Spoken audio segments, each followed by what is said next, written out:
नमस्कार, बहुत स्वागत है आपका। आप देख रहे हैं सबसे बड़ा अखाड़ा। मैं हूं आपके साथ शिल्पा।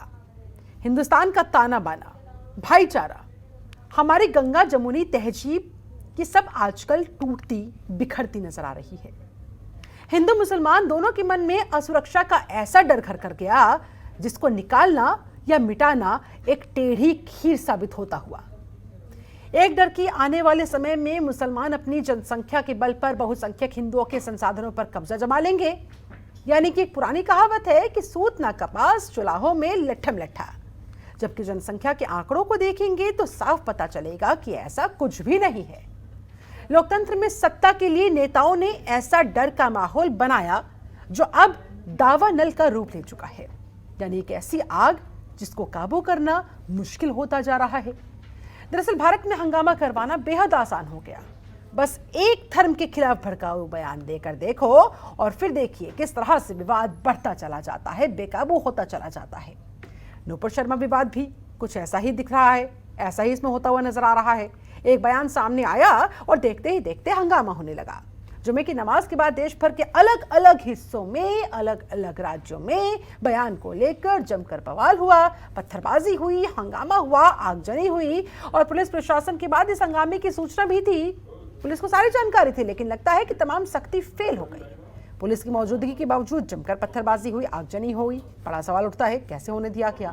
इस पूरे विवाद की जड़ सिर्फ ये बयान नहीं है, बल्कि ये बयान तो उस डर की उपज है जिसकी आग चारों तरफ लगी हुई है।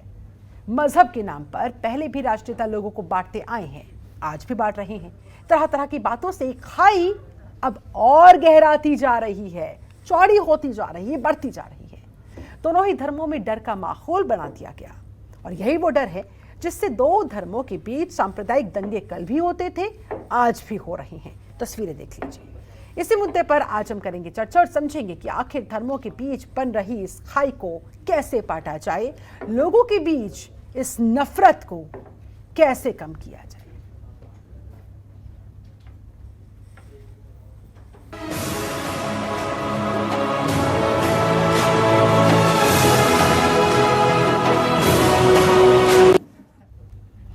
लोगों के बीच पनपी इस नफरत पर करेंगे बात, कारणों पर करेंगे बात, लेकिन उससे पहले जरा आपको 8 तस्वीरें दिखा देते हैं।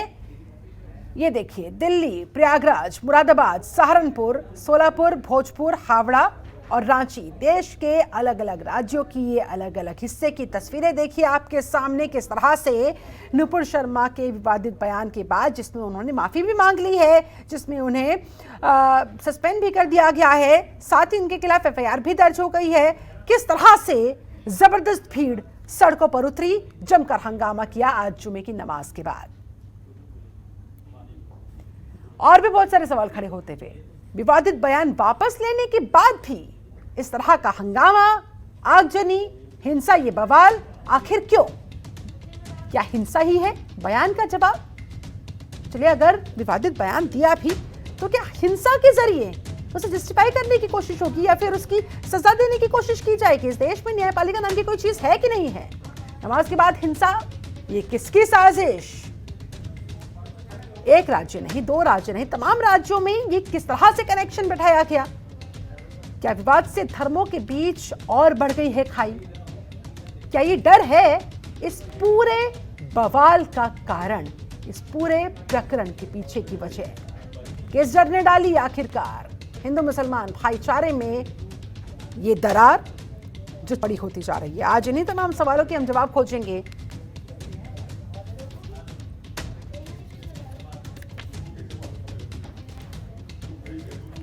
हमारे साथ इस समय खास पैनल जुड़ गया है। जल्दी से मैं पैनल का तारुफ आपसे करवा दूं। हमारे साथ महंत आदित्य गिरी जी जुड़ गए हैं, हिंदू धर्मगुरु हैं, बहुत स्वागत है आपका। आपसे थोड़ी देर में मुस्लिम स्कॉलर हाजी हसन साहब हमारे साथ जुड़ जाएंगे। आरएसएस विचारक वंदना पांडे हमारे साथ होंगी। हमारे साथ डॉक्टर सुनील कौशिक, वरिष्ठ पत्रकार, जुड़ चुके हैं, बहुत स्वागत है सर आपका। विनोद शर्मा, वरिष्ठ पत्रकार, ये भी हमारे साथ मौजूद हैं।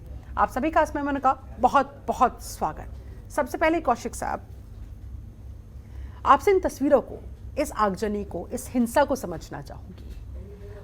आखिरकार विरोध की आड़ में इस तरह से सड़कों पर उतरकर धमकाना, आगजनी करना, हिंसा को भड़काना, ये देश को, हमारे समाज को, हमारे भाईचारे को सर किस तरफ आगे ले जाता हो और ये कितना खतरनाक, भविष्य के लिए कितना डेंजरस? देखो शिप्रा, ये ऐसे नज़ारे हमको पहली बार देखने को इस देश में नहीं मिल रहे हैं। बहुत बार ऐसे नज़ारे हमको देखने को मिले हैं और ये समझने की आवश्यकता है, हम सभी को आवश्यकता है, देश के हर नागरिक को समझने की आवश्यकता है कि ऐसे कौन से तत्व हैं जो इस तरीके की सड़कों पर उतर गए विरोध प्रदर्शन करने का उनको अधिकार है, या वो बार बार इस तरीके के अधिकारों को अंजाम देते हैं। आप देखते होंगे कि जब हम किसी का विरोध प्रदर्शन करते हैं, धरना देते हैं, तो बाकायदा एक परमिशन डिस्ट्रिक्ट मजिस्ट्रेट से ली जाती है, बाकायदा सूचना दी जाती है उसकी, और ईमानदारी से जो धरना प्रदर्शन करने का एक तरीका इस देश में है, संवैधानिक अधिकार आपको है, उस तरीके से आप करिए, कोई आपत्ति नहीं है। लेकिन जब आप नियम कानून तोड़ेंगे, उसी संविधान में जिसने आपको अधिकार दिए हैं, उन्हीं अधिकारों का आप हनन करते हुए सिर्फ आप अपना ही अधिकार मानेंगे, उनको किसी और का अधिकार नहीं मानेंगे। और जो अधिकार आपने स्वतंत्रता का दिया है, बहुत सारे ऐसे अधिकार आपको दिए हैं जहां लगता है कि इस देश में आप खुले मंच से कुछ भी कह सकते हैं। अभिव्यक्ति की आज़ादी इस देश में सबसे बड़ी आज़ादी कही जाती है। लेकिन सुप्रीम कोर्ट ने भी, शिल्पा जी, कई बार टिप्पणी की है कि अभिव्यक्ति की आज़ादी को भी सीमाएं लांघी जा रही हैं। अभिव्यक्ति की आज़ादी की भी कोई सीमाएं हैं। जहां संविधान आपको अधिकार देता है, तो संविधान आपको एक रेखा भी खींचता है कि आपको किस दायरे में रह करके अभिव्यक्ति की आज़ादी करनी है, या कौन से संवैधानिक आपको अधिकार देते हैं कि आप उनको सीमाओं से बाहर नहीं जा सकते। ये सारा कुछ स्पष्ट है। लेकिन केवल और आप ये देखेंगे जो आज देखने को मिला देश के हर कोने से, इस बारे में सोचना पड़ेगा आपको, ये ऐसे कौन से तत्व हैं। और दूसरा मैं कहूँगा बिल्कुल स्पष्ट तौर से दोनों पक्षों को, दोनों धर्मों को, कि जब दोनों धर्मों के आका, या कहूँगा कि धर्मगुरु कह सकते हैं उनको, बहुत सारे ऐसे पद हैं जिनको हम कह सकते हैं, यदि वो राजनीतिक दलों के नेताओं में हाथों से खिलने लगेंगे, जब राजनीतिक दल उनका दुरुपयोग और सदुपयोग दोनों करने लगेंगे, तो निश्चित तौर से जो देश में आज देखने को मिला वो हर बार आपको देखने को मिलेगा। सबको सोचना है, जो धर्म के ठेकेदार हैं, मैं कह सकता हूं उनको भी सोचना पड़ेगा कि आपकी भी एक सीमा है, और जिस तरीके से लोग आप पे भरोसा और विश्वास करते हैं, उसे आप राजनीतिक मत बनने दीजिए। अपने दायरे में रह करके जो धर्म की रक्षा के लिए आप जो कह सकते हैं कहिए, लेकिन जब उनके शब्दों में राजनीतिक भाषा जब दिखाई देने लगती है, सुनाई देने लगती है, तब ऐसे मुझे लगता है कि जो आज देश में हो रहा है वो देखने को मिलता है। बिल्कुल। हमारे साथ हिंदू धर्मगुरु जुड़े हुए हैं, महंत आदित्य गिरी जी। आदित्य जी, कई दिनों से लगातार दोनों पक्षों के धर्मगुरुओं की तरफ से जिस तरह के भड़काऊ भाषण देखने को, सुनने को मिल रहे थे, सराहर्ष देख लीजिए, ये होता है। उन भड़काऊ भाषणों का, बयानों का नतीजा ये होता है, जल रहे हैं तमाम राज्य, तमाम लोग। ये पत्थरबाजी, ये आगजनी, हिंसा, आखिर क्यों? कहाँ गया हमारा भाईचारा? सर देखिए शिल्पा जी, ये प्रकरण लगभग 1 महीने से ऊपर से चल रहा है। जो विवाद शुरू हुआ था वो ज्ञानवापी से शुरू हुआ था, और इसके बाद में जब वहाँ पर शिवलिंग देखा गया वीडियो के माध्यम से, उसके बाद में शिवलिंग के बारे में क्या क्या नहीं कहा गया इस देश के अंदर। मोहम्मद साहब के लिए केवल मात्र 1-2 टिप्पणियाँ हुई, उतने पूरे देश में ही नहीं बल्कि देश के बाहर भी विरोध होने लगा। लेकिन शिवलिंग के विषय में जिस प्रकार से बद टिप्पणियाँ की गई वो लाखों की तादाद में थी। इसके बाद भी हिंदू समाज ने कहीं पर निकल करके कोई ना तो इस प्रकार का धरना किया, ना कोई प्रदर्शन किया, ना कोई आगजनी की, ना कोई उग्रवाद फैलाया। इससे स्पष्ट होता है कि हमारे समाज के बीच में भारत के अंदर एक ऐसा तबका पैदा हो गया है जो उग्रवाद की तरफ अपना झुकाव रखता है, जिसकी राष्ट्र के प्रति कोई सोच नहीं है, राष्ट्र को आगे ले जाने में जिनकी कोई भूमिका नहीं है। ये को उपद्रव कर सकते हैं, समाज को भयभीत कर सकते हैं, दूसरे लोगों के दरवाज़ों के सामने जाकर के पत्थर और बम फेंक रहे हैं। देखिए कितनी कमाल की बात है। तो इसको भारत को सीरिया और इराक बनाने का प्रयास किया जा रहा है, और इसमें विपक्षी ताली तो एक हाथ से नहीं बचती ना, आप इस बात को मानेंगे? एक ही हाथ से बच रही है। आप देखिए ना, इतना बड़े कांड हो रहे हैं लगातार, जितना ये आंदोलन, धरना प्रदर्शन और ये जो पत्थरबाजी हो रही है, इसमें दूसरा का समुदाय कहाँ है? इसमें अगर कोई दूसरा समुदाय कहीं आपको दिख रहा हो तो मैं मानूंगा इस बात को कि हाँ हो सकता है कि हम लोग भी। लेकिन ये लोग तो कह रहे हैं कि हमें मजबूर किया गया इस तरह से सड़कों पर, हम असुरक्षित महसूस कर रहे हैं। आप ये देखिए ना, तमाम जो आह्वान किए जाते हैं हिंदुओं की तरफ से, हिंदू धर्मगुरुओं की तरफ से, डरा रखा है इन लोगों को। हो सकता है किसी ने आवाहन किया हो, लेकिन हिंदू समाज इतना विकसित समाज है कि किसी के इस प्रकार के जो है बयानों से प्रभावित नहीं होता है। उसकी अपनी सोच है, उसकी अपनी विचारधारा है और भारत के प्रति उसका अपना प्रेम है। तो इस प्रकार के काम नहीं करेगा जिससे देश को कहीं ना कहीं ठेस पहुँचे, देश की आज़ादी में दखल पड़े, लोगों के जीवन जीने में कहीं मुश्किलें आएँ। इस प्रकार के आज तक भारत की आज़ादी से पहले भी और भारत की आज़ादी के बाद भी आप कभी नहीं देखें कि हिंदुओं ने आकर के इस प्रकार से हिंसा और उग्रवाद की हो। लेकिन वहीं दूसरी तरफ आप देखिए कि अगर नुपुर शर्मा के लिए तमाम विपक्षी दल, तमाम मौलाना और पूरे विश्व के लोग बोल रहे हैं, लेकिन शिवलिंग के बारे में जितना गंदे तरीके से जिसकी व्याख्या की गई, जिसके बारे में इतने शब्दों का प्रयोग किया गया, उस समय किसी विपक्षी नेता ने विरोध नहीं जताया, किसी मुस्लिम धर्मगुरु ने विरोध नहीं जताया, किसी बाहर के देश अरब कंट्रियों ने विरोध नहीं जताया। तो क्या हिंदुओं को केवल आप इतना सहिष्णु, हमारी देखिए हमारी ये ताकत है कि हम सहिष्णु हैं, लेकिन ये सहिष्णुता केवल हिंदू समुदाय के अंदर ही है, बाकियों में आपको देखने को नहीं मिलेगी। आप लोग कह रहे हैं कि भाई मुस्लिम पक्ष जो है वो अपनी सीमा लांघ रहे हैं, वो लोग कह रहे हैं कि भाई हमें इतना दबा दिया गया, इतनी ज्यादती हम पर हो रही है कि अब हम मजबूर है। काजी साहब का हमने बयान भी सुना था, तो कफन बांधकर सड़कों पर निकलने तक की बात उनकी तरफ से कह दी। आप ये बताइए, लेकिन आप ये बताएं ना, नुकसान किसका हो रहा है? देश का, इस देश के भाईचारे का। सर, जो हमारी जो गंगा जमुनी तहजीब है, अब अंतर्राष्ट्रीय स्तर पर किस तरह का मैसेज जा रहा होगा, इसकी भी किसी को फिक्र नहीं है, ना हिंदू पक्ष को ना मुस्लिम पक्ष को। चलिए ठीक है, मैं आपके पास लौटती हूँ। विनोद शर्मा जी हमारे साथ जुड़े हुए वरिष्ठ पत्रकार है। विनोद जी, आप इस हिंसा को किस तरह से देख रहे हैं? ये कितनी खतरनाक साबित होती हुई, और ये जो डर है, डर की जो खाई है हिंदू मुसलमान के बीच की, सदी चौड़ी होती जा रही है और ज्यादा गहरी होती जा रही है। इसमें कहीं ऐसा ना हो कल को पूरा देश डूबने लग जाए। देखिए, आपने मुझे इस पैनल में शामिल किया, इसके लिए आपका बहुत बहुत धन्यवाद। सबसे बड़ी बात यह है कि दो शब्द हैं हमारे हिंदी भाषा में, एक है स्वतंत्रता, एक है स्वच्छंदता। एक लिमिट होती है, जैसा अभी कौशिक जी ने कहा था। हाँ। हर चीज की एक सीमा होती है और सीमा के अंदर रहकर आप अपना विरोध या प्रदर्शन या जो भी अभिव्यक्ति है वो कह सकते हैं। हाँ। लेकिन एक चीज बताइए कि जैसे आज एक पवित्र जगह पर आप एकत्र हो रहे हैं, हाँ। और वहां पर पथराव करना, एक इस तरह का गुस्से का जाहिर अपना वो करना, प्रदर्शन करना, ये उस जगह का एक दुरुपयोग है।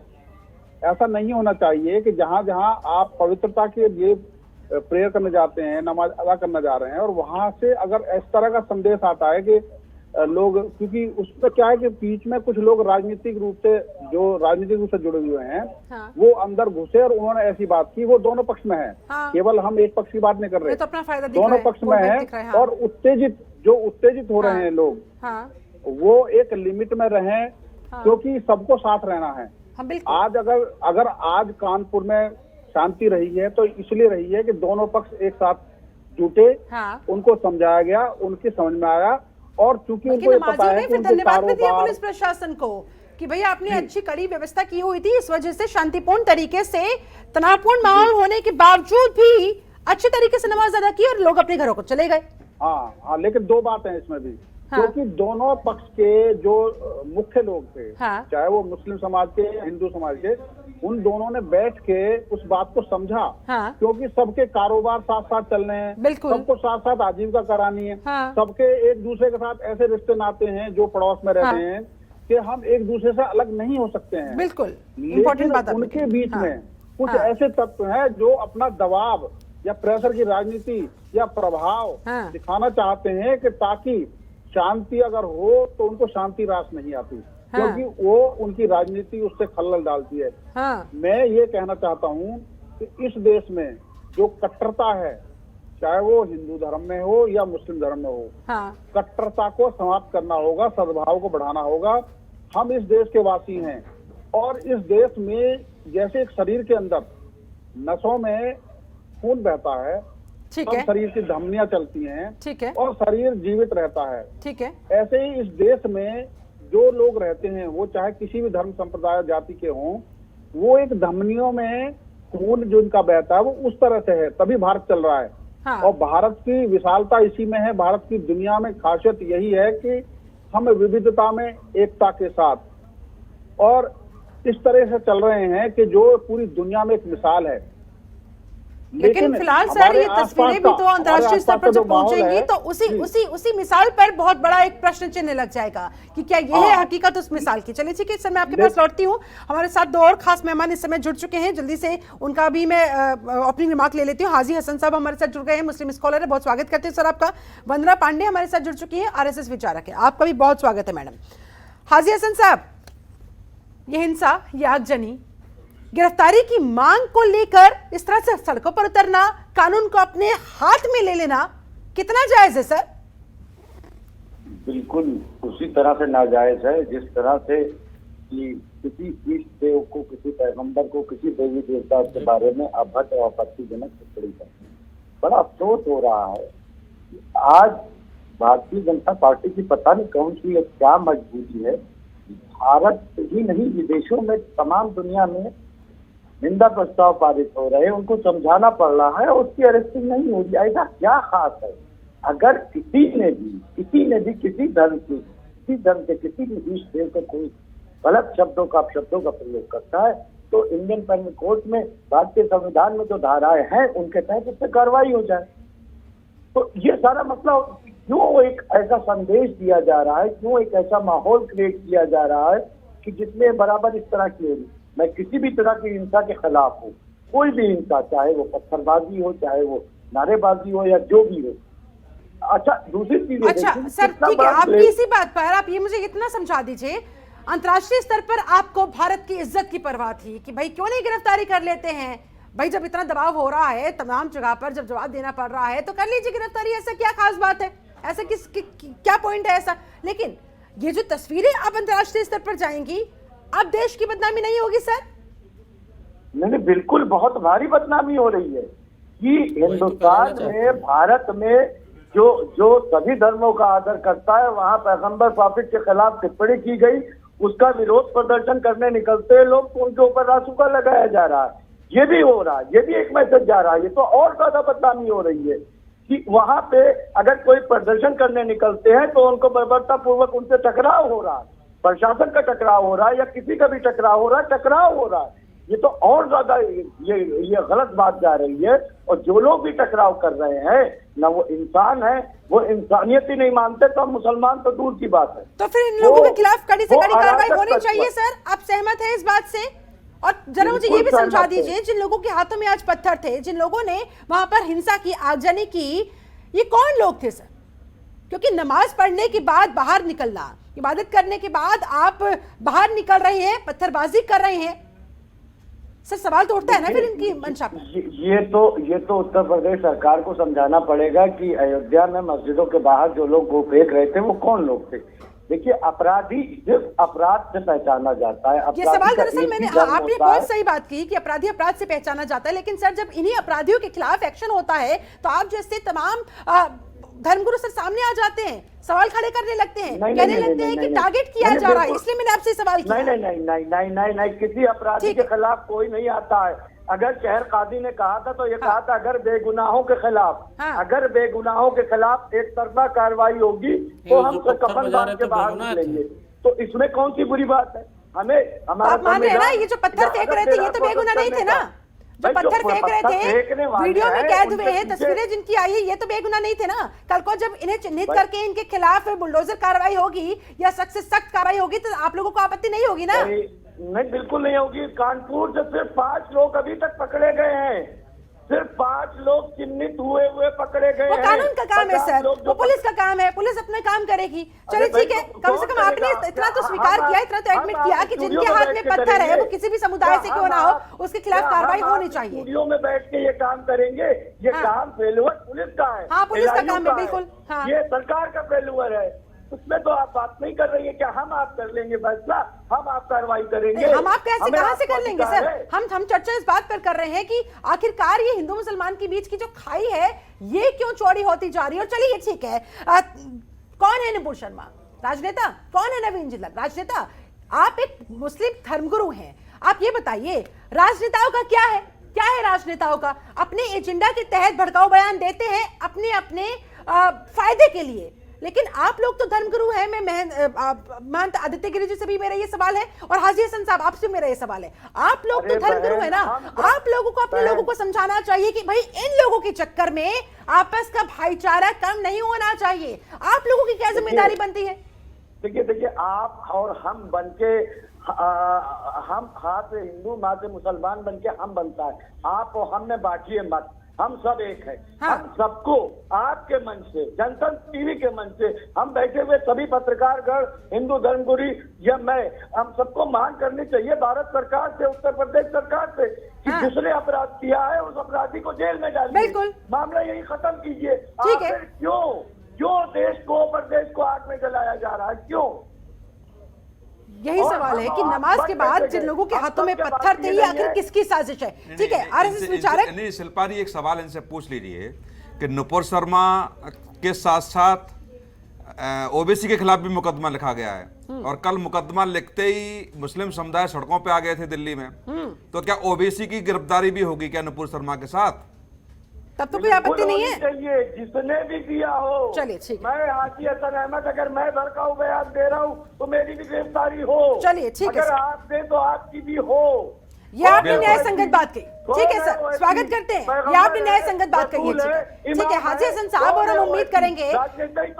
ठीक है सर, हाजी हसन साहब, जो आप चैनल पे बैठ के कह रहे हैं कल ओबीसी के मुकदमे के बाद सैकड़ों की संख्या में लोग सड़कों पे उतरे, किसी ने अपील नहीं की है कि वो अपराधी है तो उसके खिलाफ मुकदमा लिखा है तो गिरफ्तारी होनी चाहिए। अरे आप करिए, हम कर रहे हैं आपके साथ, चलिए एफआईआर भी करें जहाँ करनी हो, चलिए मैं चल रहा हूँ। नहीं, कम से कम आप इतना तो कर ही आप सकते हैं। एक्सेप्ट कर रहे हैं, अच्छी बात है, लेकिन अधिकतर लोगों ने अपील नहीं की इस बात को लेकर के, और वो माने ये भी सुनिश्चित करें। चलिए ठीक है, तभी तो सर फायदा है ना, वरना आपकी कौन सुन रहा है? ठीक है महंत जी, आपसे मेरा यही सवाल है, राजनेताओं के चक्कर में हम हिंदू मुसलमान आपस में क्यों लड़े? कब समझ में आएगा दोनों पक्षों की ये बात? और ये जो हिंसा कर रहे हैं, आगजनी कर रहे हैं, भाई कुछ स्थानों पर आज नमाज हुई, वहां पर तो जैसे कानपुर मसलन में एग्जांपल ले लूं, लोग गए, नमाज अदा की, आराम से अपने घर आ गए। देखिए जो क्रिया, लेकिन यहाँ शिल्पा जी कैसे ये पता लगाया जाए कि भाई ये असल में आम जनता है या फिर आम जनता की आड़ में बहुरूपीय है, हिंसक तत्व है?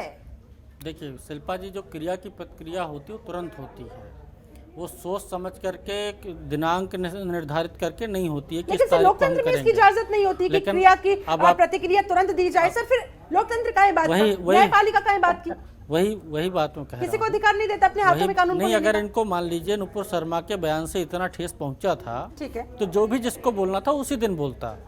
29 मई को नुपुर शर्मा का बयान आता है, उसके बाद में 3 जून को ये लोग जो है आगजनी और पत्थरबाजी करते हैं कानपुर शहर के अंदर, और उस दिन करते हैं जिस दिन जुमा था।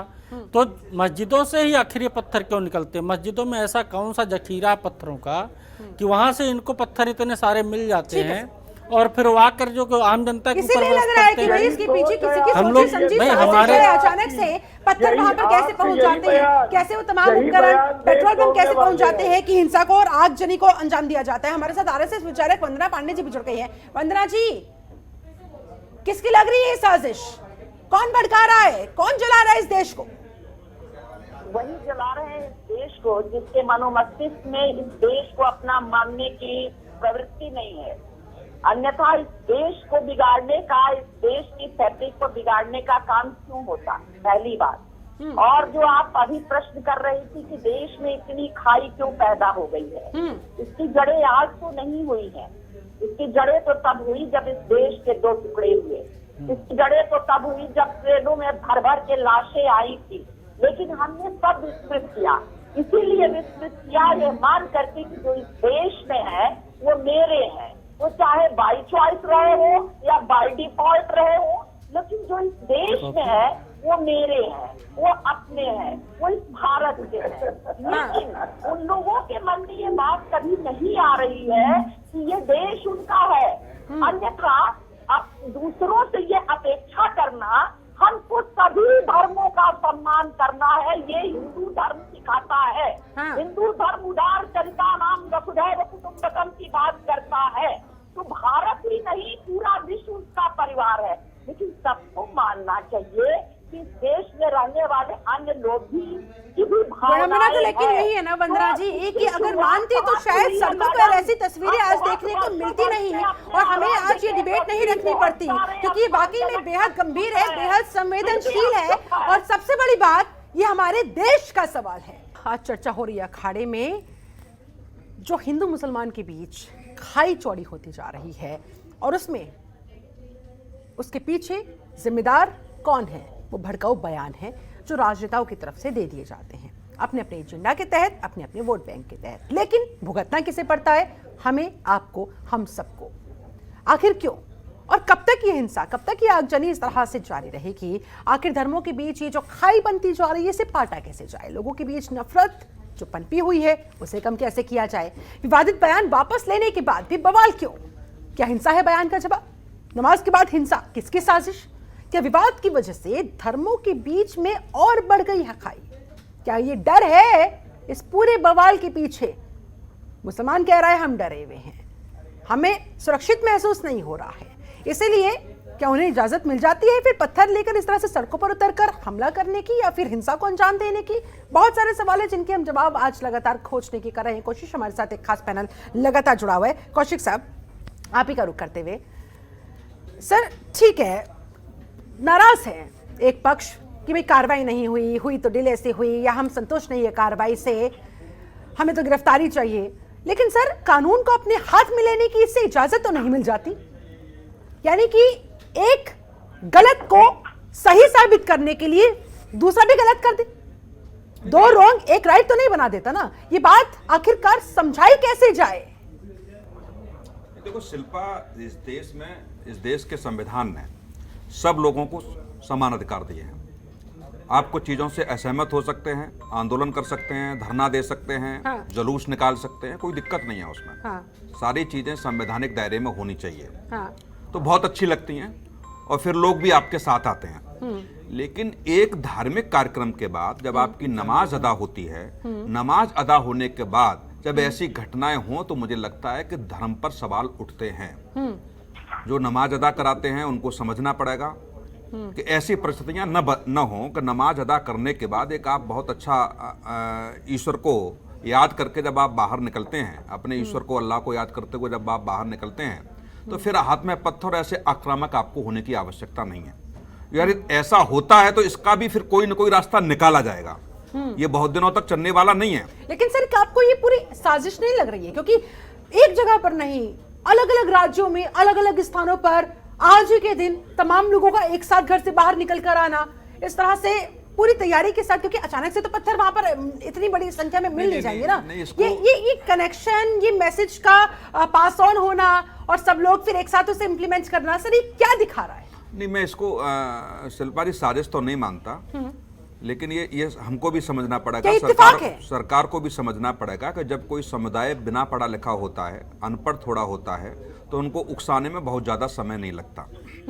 ये सब जानते हैं। यदि आप निरीक्षण कर लीजिए, आंकड़े क्राइम को उठा के देख लीजिए तो मुस्लिम समुदाय ज़्यादा आता है और इसलिए नहीं आता कि वो जानबूझ के ऐसा करते हैं। कभी कभी क्या होता है कि जब बहकावे में आते हैं, और मैंने तो बहुत सारे प्रदर्शन सिपरा आंखों से देखे हैं, जो पत्थर चलाते हैं वो नहीं पकड़े जाते, जो बम फेंकते हैं वो नहीं पकड़े जाते, पकड़े वो जाते हैं जो खड़े होते हैं, तमाशा देख रहे होते हैं या जो पीछे चल रहे होते हैं, क्योंकि जो ये काम करने वाले तो सबसे पहले भागते हैं। तो ये अब तो कैमरे वैमरे के सिस्टम बन गया है, हर व्यक्ति के हाथ में मोबाइल है, लगभग सब जगह कैमरा लगा हुआ है, तो सारे लोग नहीं बच सकते, लेकिन अधिकतर यही हाल होता है। जैसे आप ये वीडियो चला रही हैं, गली से निकल के लोग आ रहे हैं, मस्जिद से निकल के लोग नहीं आ रहे हैं। तो जब ऐसी परिस्थितियां बनती हैं तो मुझे लगता है कि धर्म गुरुओं की ये अपील होनी चाहिए, और ये मैं कह सकता हूं कि ये उनको पाठ पढ़ाने की आवश्यकता है कि आप प्रदर्शन करिए, कोई दिक्कत नहीं है। आप अपनी असहमति व्यक्त करिए, मत करिए, लेकिन एक नमाज अदा करने के बाद यदि ऐसा माहौल क्रिएट करेंगे तो फिर धर्म पर सवाल उठते हैं कि, और ये बार बार जैसे महेंद्र आदित्य गुरु जी ने कहा कि मस्जिद से ही पत्थर क्यों आते हैं, तो ऐसे सवाल न उठें। इसलिए मैं अपील यही करूंगा आपके चैनल के माध्यम से कि मुस्लिम धर्मगुरु इस बात को समझें कि धर्म पर सवाल न उठे। असहमति हो सकती है, आप जो आरोप लगा रहे हैं, बिल्कुल मैं कह सकता हूं आपका आरोप जायज है, लेकिन फिर एक तरफा नहीं होना चाहिए। हाँ। कि जब शिवलिंग के बारे में कुछ गलत बयान किए गए जिसको हम तो बोल भी साध नहीं लो। सकते, हाँ। तो विरोध आपका वहां भी होना चाहिए धर्मगुरु होने के तब नाते, क्यों नहीं कि सबको हम किसी उतरे? धर्म का भी अपमान नहीं करते, और हम अपेक्षा करते हैं कि हमारे भी धर्म का अपमान न हो, लेकिन हमारे लोग किसी और धर्म का भी अपमान न करें।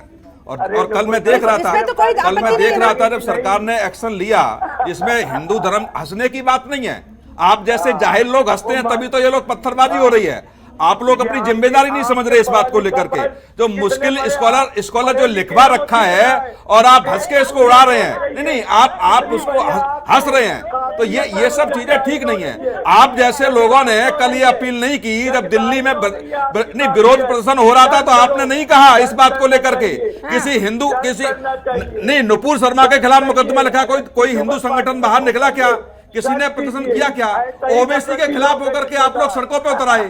तो आप जैसे जो जाहिल लोग बैठे हैं ना, अगर हिंदू लोग आप जैसे जाहिल लोग जो बैठे हैं मुस्लिम स्कॉलर के रूम में, यही इस देश का दुर्भाग्य है। समझिए इस बात को, आप हाजी हसन साहब, इसी बात को आप समझिए कि आप जैसे जाहिल लोग जो मुस्लिम स्कॉलर के रूम में बैठे हैं, यही इस देश का दुर्भाग्य है। हंसने की बात नहीं है सर, ये हंसने की बात नहीं है। आप सीरियसली बात हो रही है और आप जाहिलों की तरह हंस रहे हैं। आप देश चल रहा है सर, आपको मजा आ रहा है क्या? बिल्कुल बिल्कुल बिल्कुल। देखिए बिल्कुल सबसे बड़े आप हैं करने के लिए इनका सपना यही है, ये देश को बांटने के लिए ही तो अचल में है।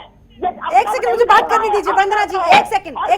हाजी हसन साहब, क्या गलत कहा कौशिक साहब ने? भाई अगर आपको आपत्ति है तो चलिए ठीक है ना, फिर वो सिलेक्टिव नहीं हो सकती ना। जब शिवलिंग को लेकर आपत्तिजनक बयान दिए जा रहे थे तब ये लोग कहाँ थे? तब हाथों में पत्थर क्यों नहीं आए? तब सड़कों पर क्यों नहीं उतरे? बोलने देंगी कि नहीं? बोलिए। जब दलील करने के लिए बुलाया है, अरे तो सवाल सुनेंगे ना, या जलीलों जैसी हरकतें करोगे तो क्या होगा? स्वागत होगा तुम्हारा। जब जलीलों जैसी हरकतें करोगे स्वागत होगा आपका। जाहिलों की तरह हंसोगे स्वागत होगा तुम्हारा। दुनिया देखेगी आज नहीं, तुम्हारा स्वागत होगा क्या? कि तुम्हारी नहीं, मुश्किल स्कॉलर आप लिखे बैठे हैं, आप इतनी उम्र के हैं और आप हंस रहे हैं जाहिलों की तरह। आप जाहिर हो रही है। हाजी हसन साहब, क्या आपको इस बात का इल्म है कि आपकी इसी असंवेदनशीलता का असर है? ये हश्र है, ये नतीजा है, ये तस्वीरें जो हम देख रहे हैं। अब आप मुद्दे पर आइए और जवाब दीजिए सर। पहले तो हमें इन्हीं ने जो कुछ कहा, जब मैं जाहिल हूँ तो मेरा इस डिबेट में बने रहने कोई औचित्य नहीं। मैं ठोकर मारता हूँ ऐसे जाहिलों की। आप ये कहिए कि आपको मुश्किल, आप लिखिए मुस्लिम स्कॉलर लिखने का भी आपको हक नहीं है। मारिए ठोकर, जनता देख रही है और जनता ये भी देख रही है कि आप जैसे स्कॉलर्स जब इस तरह से बैठकर लोगों को सिर्फ भड़काने का काम करते हैं तो फिर ताज्जुब नहीं होना चाहिए जब ऐसी हिंसा या ऐसी आगजनी को अंजाम दिया जाता है। चलिए ठीक है, वंदना पांडे हमारे साथ लगातार जुड़ी है। वंदना जी, अब भाई देखिए इनका रुख क्या है, हमने आज डिबेट में भी देख लिया, हमने आज सड़कों पर भी देख लिया। ऐसे में देश को कैसे बचाया जाए? कम से कम एक पक्ष तो दिमाग से काम ले, इत्मीनान से काम ले। कैसे बचेगा देश में? ये लोग अगर समझने के लिए तैयार नहीं है, ठीक है, अनर्गल प्रलाप ये किए जा रहे हैं, इनके नेता किए जा रहे हैं, इनके मौलाना किए जा रहे हैं, इनके धर्मगुरु किए जा रहे हैं, अनर्गल प्रलाप कर रहे हैं। धर्म सबका ही उतना ही संवेदनशील होता है। हमारी कामाख्या मंदिर का अपमान किया गया, हमारे हनुमान का आराध्य भगवान हनुमान जी का अपमान किया गया, हमारे शिवलिंग का अपमान किया गया, लेकिन ये सहनशीलता ही थी, ये एक पक्ष की संवेदनशीलता ही थी कि हम शांत है, इसलिए शांत है किसी भारत की वो भी हिस्से है। लेकिन आप सामने देख रही है, एक जो कौशिक साहब कितनी खुलेआम बोल रहे हैं, बिल्कुल। प्रतिक्रिया तो सोचिए जो टीवी डिबेट पर बैठकर इस तरह का बर्ताव कर सकते हैं, वो अकेले में किस तरह से अपील करते होंगे और क्या कुछ कहते होंगे अपने पक्ष के लोगों को। कर रहे हैं, ठीक है, समुदाय के ही लोग कर रहे हैं। ठीक है आदित्य मैम जी, भाई देखिए देश बराबर है, दोनों के लिए बराबर है, दोनों के लिए समान है। सर इस देश को कैसे बचाया जाए, इससे नफरत को कैसे खत्म किया जाए, इस पर हमें क्या करना होगा? चलिए ठीक है, अगर एक मूर्ख है तो दूसरा तो कम से कम समझदारी से काम ले, इतना तो किया जा सकता है। और कम से कम धर्म गुरुओं से तो एक्सपेक्ट किया ही जा सकता है, राजनेताओं की तो छोड़ ही दीजिए। देखिए देश में रहने का मतलब ये नहीं होता है कि हर एक समुदाय उसको अपना ही मान ले। इस्लाम की जहाँ तक व्याख्या है, मैं अम्बेडकर साहब को कोट करूँगा। उन्होंने एक पुस्तक में अपनी लिखा है कि इस्लाम जिस देश में, जो मुसलमान जिस देश में रहते हैं उस देश को अपना नहीं मानते हैं, वो उन देशों को अपना मानते हैं जहाँ इनकी आबादी ज़्यादा होती है, जो मुस्लिम राष्ट्र होते हैं। देश से ऊपर धर्म को समझते हैं। बिल्कुल। अभी आप देखिए, इनको खुशी इस बात की ज़्यादा है कि अरब देशों ने आपत्ति जाहिर की नुपुर शर्मा के बयान लेकिन सर पर। बात ये है ही नहीं, दरअसल बात है उपद्रवियों की, बात है इन हिंसक तत्वों की। उसी ये पर ना आ हिंदू रहा है हूँ, ना मुसलमान है। उसी पर आ रहा हूँ मैं। और उसके बाद फिर ये जानबूझ करके हिंसा बढ़ाएगी कि और ज़्यादा ये आग पकड़े, अंतर्राष्ट्रीय स्तर पर ये हवा और फैले और ज़्यादा भड़के और ज़्यादा दबाव देश के ऊपर बने। लेकिन इनको इतना पता नहीं कि हमें तो केवल तेल की आवश्यकता होती है अरब देशों से, लेकिन अरब देशों में गेहूँ, चावल, सब्जियाँ, मीट इतनी तादाद में भारत से जाता है कि अगर ना जाए तो आधी आबादी वहाँ की भूखी सोएगी। हम तो चलो बिना तेल के रह लेंगे, रसिया से ले लेंगे, हमारे पास और भी बहुत सारे विकल्प हैं।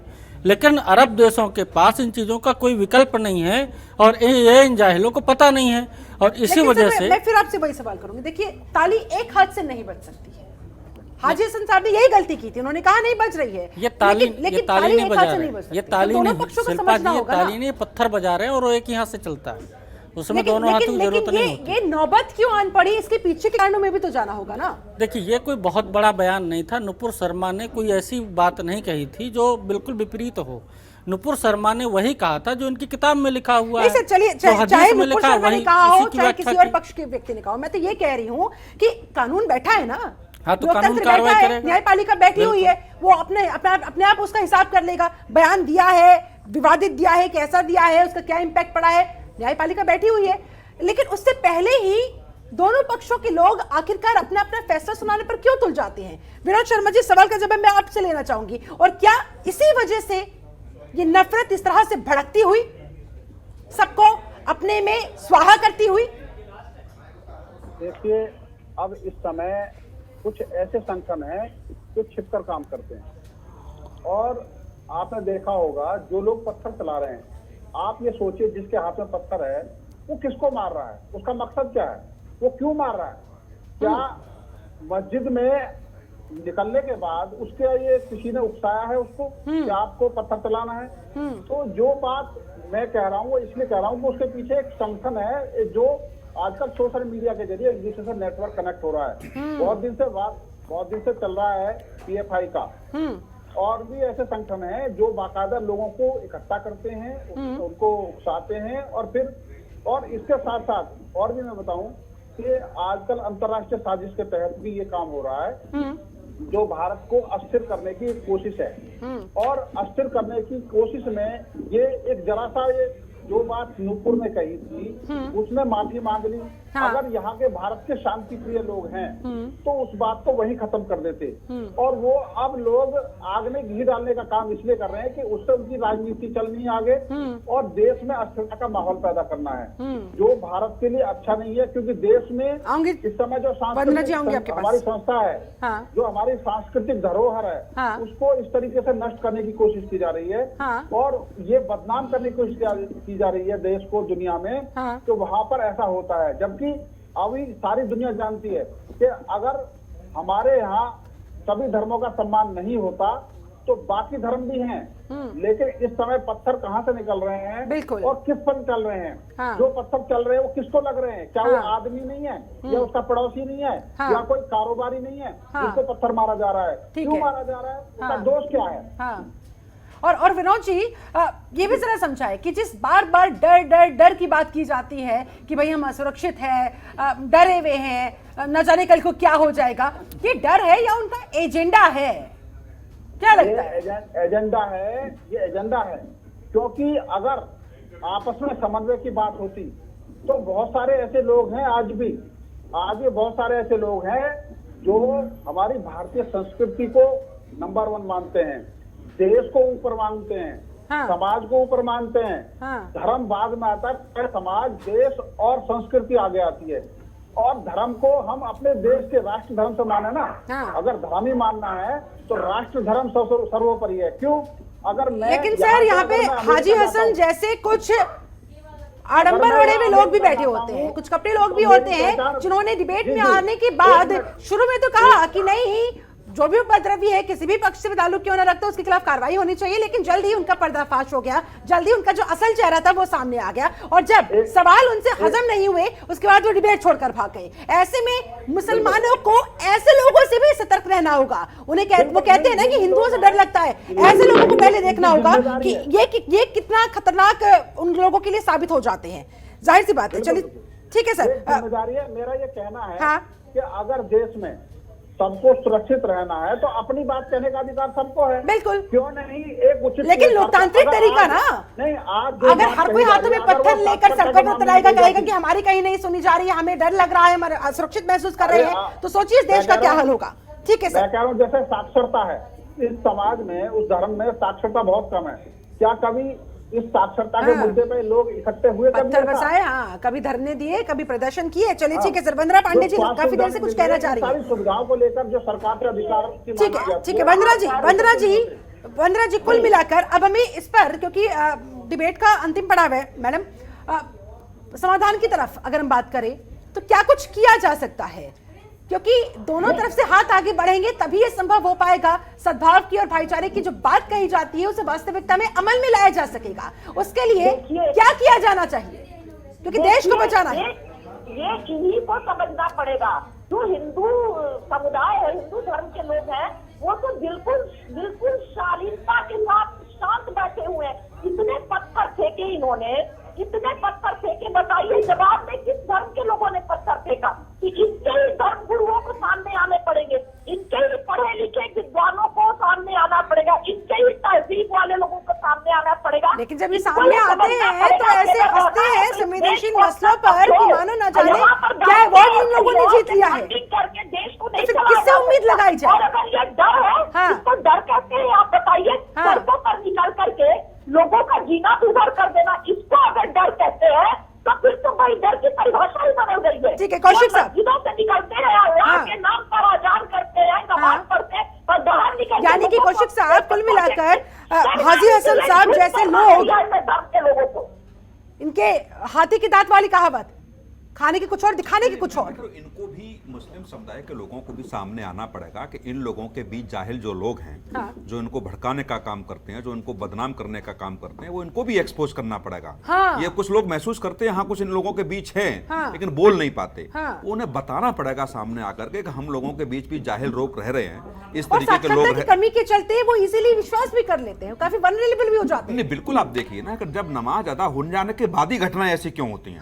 घटनाएं तो वैसे भी हो सकती हैं, आप अपनी मीटिंग बुलाइए, बातें रखिए, मंच को बनाइए आप, लेकिन नमाज अदा करने के बाद ही ऐसा क्यों होता है, ये समझना पड़ेगा। दूसरा उन लोगों के बीच ऐसे कौन से लोग हैं जो उनको गुमराह करने का काम करते हैं, जो उनको बदनाम कर रहे हैं, उनके धर्म को बदनाम कर रहे हैं। बहुत ज्यादा लोग नहीं है, मैं सारे मुस्लिम समाज को नहीं मानता, लेकिन 2-4-5% ऐसे लोग हैं जो उस धर्म को बदनाम करना चाहते हैं।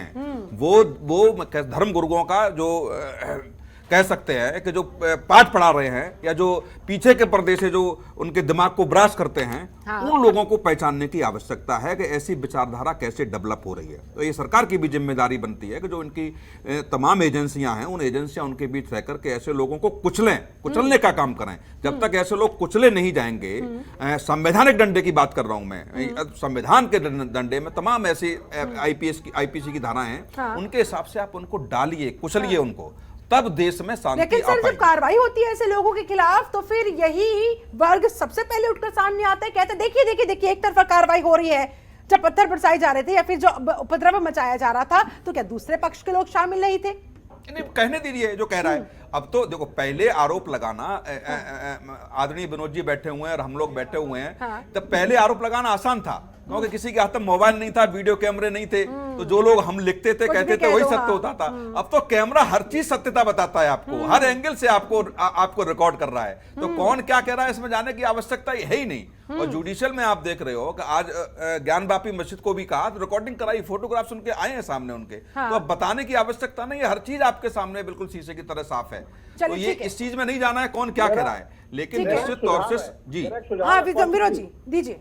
पूरे देश में जो शहर है, बड़े बड़े शहर, जहाँ पे 12 मीटर या 24 मीटर वाली रोड है, उसमें हर घर में सीसीटीवी कैमरा अनिवार्य होना चाहिए, ताकि सुरक्षा की दृष्टि से देश में संवेदनशील जगह जहां भी है वो सब कैमरे में कैद हो, और जिस घर में कैमरा बंद हो उस समय जब कोई ऐसी बात आती है तो तो समझ उसे लीजिए संदेह की वहाँ दृष्टि पे से कोई देखा ना कोई जाए, कुछ ना involvement कुछ है। गड़बड़ है फिर वहां पर। चलिए ठीक है, आप सभी लोगों से मैं जल्दी फाइनल कमेंट चाहूंगी। सबसे पहले महंत आदित्य गिरी जी, कंक्लूजन आपका, समाधान क्या हो, इस देश को कैसे बचाया जाए, इस देश के भाईचारे को, सौहार्द को, गंगा जमुनी तहजीब को, जिस पर वार होता जा रहा है, वो कोई भी कराओ सर, किन्हीं भी कारणों से क्यों ना हो रहा हो, उसे बचाया कैसे जा सकता है, शुरुआत कैसे हो, कहां से हो?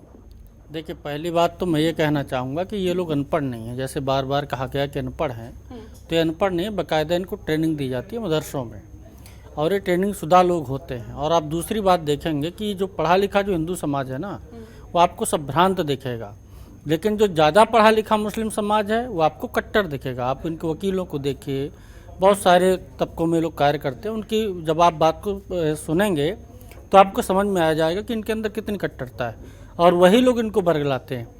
दूसरा, ये डरे हुए भी नहीं हैं, ये डरे हुए नहीं, डरा रहे हैं। इनका उद्देश्य ये है कि ये ऐसी मछली बनना चाहते हैं जो बाकी सारी मछलियों को खा जाना चाहते हैं। तो ये एक सोची समझी साजिश है, और पूरी दुनिया में हर 8-10 वर्षों में एक इस्लामिक कंट्री पैदा होती है, तो वो इनके अंदर एक चलता रहता है, मूवमेंट की तरह चलता है कि भाई हमें पहले स्टेट को मुस्लिम बनाना है, फिर धीरे धीरे उस कंट्री को मुस्लिम बनाना है। तो एक बाकायदे एक एजेंडा चलता है, इसकी एक टूल किट होती है।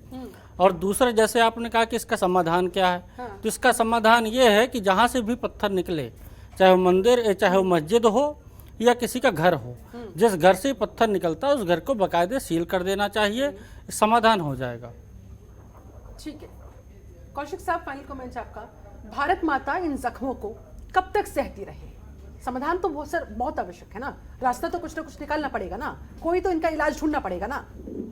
नहीं, देखो ये सब चीज़ें इलाज शिल्पा जी राजनीतिक दलों के पास है, और जब तक राजनीतिक दल दोनों धर्मों को वोटर समझ के सिर्फ बिहेव करेंगे, वोटर समझ के ही उनके साथ खड़े होंगे, उसके विरोध होंगे, तब तक मुझे नहीं लगता है कि इस देश में सुधार हो सकता है। राजनीतिक दलों को भी आगे आना पड़ेगा कि वोटर से बढ़ के भी कम से कम देश का नागरिक समझें, और किस तरीके से शांति स्थापित की जा सकती है, उस शांति की स्थापना में कैसे वर्गों का योगदान हो सकता है, तो उस पर अग्रसर होते हैं तो मुझे लगता है। लेकिन कोई एक राजनीतिक दल किसी और के साथ खड़ा होगा, दूसरा राजनीतिक किसी और के साथ खड़ा होगा, और केवल कौन सी घटनाक्रम को कैसे भुनाया जाए और उसको वोट में तब्दील किया जाए, तब तक ये कहानी चलती रहेगी। तो मैं नहीं मान सकता कि तब तक इस देश में शांति हो सकती है। लेकिन सर तब तक तो बहुत नुकसान हो जाएगा, देश के ऊपर इतने जख्म क्रिएट हो जाएंगे, उन्हें फिर कैसे भरा जाएगा? नहीं, देखो ये तो देश के चलाने वाले लोग समझे ना। हाँ। इसको देश के चलाने वाले लोगों को समझना पड़ेगा। हाँ। और मैंने फिर कहा कि बहुत ज्यादा तत्व दोनों तरफ से नहीं है।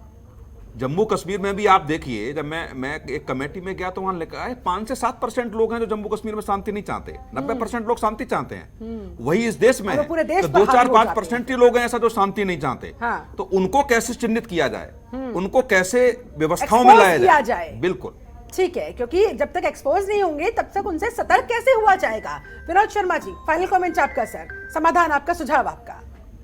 देखिए, ये जो बात अभी कौशिक जी ने कही और हमारे आदित्य जी ने कही, वो बात बड़ी इंपॉर्टेंट है कि अस्थिरता जो करने में लगे लोग हैं उनको चिन्हित करना होगा, चाहे वो धर्म से जुड़े हों या राजनीति से जुड़े हों।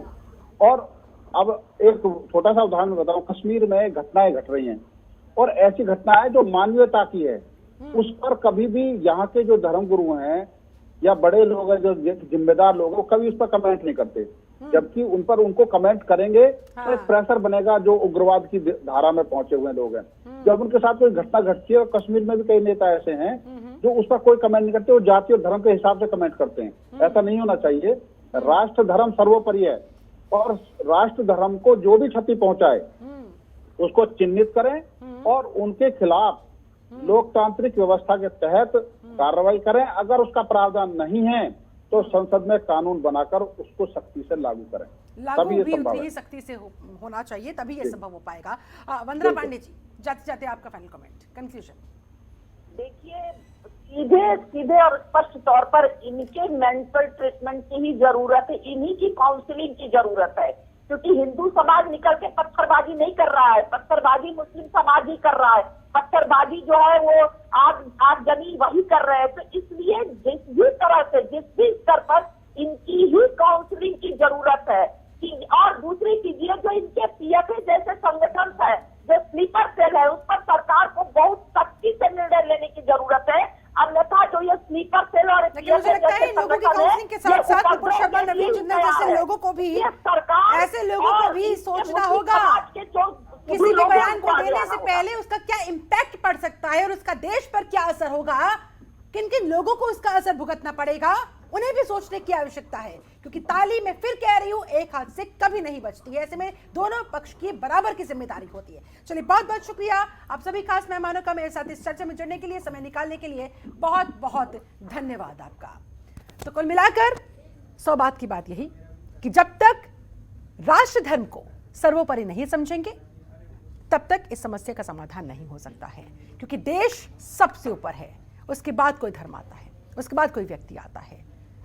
राजनेता अपनी जगह है, अपना काम कर रहे हैं, धर्मगुरु अपना काम कर रहे हैं। ऐसे में हिंदू मुसलमान आम लोग जो हैं उन्हें सोचना होगा कि अगर उन्हें बरकलाया जा रहा है, भ्रमित किया जा रहा है, तो उन्हें अपने विवेक से काम लेना होगा, क्या सही है क्या नहीं है। क्योंकि धर्मगुरु अपनी जगह अपने घर, राजनेता अपनी जगह अपने घर, रहना हम लोगों को आपस में है। इसलिए भाईचारा आपस का मिटना नहीं चाहिए, बंटना नहीं चाहिए।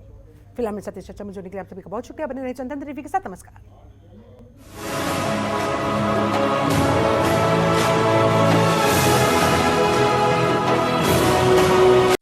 खबरों के निष्पक्ष विश्लेषण के लिए सब्सक्राइब करें Jantantra TV and press the bell icon. Never miss any update.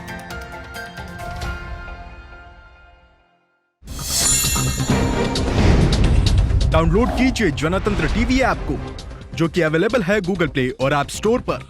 अधिक जानकारी के लिए अभी डाउनलोड करें।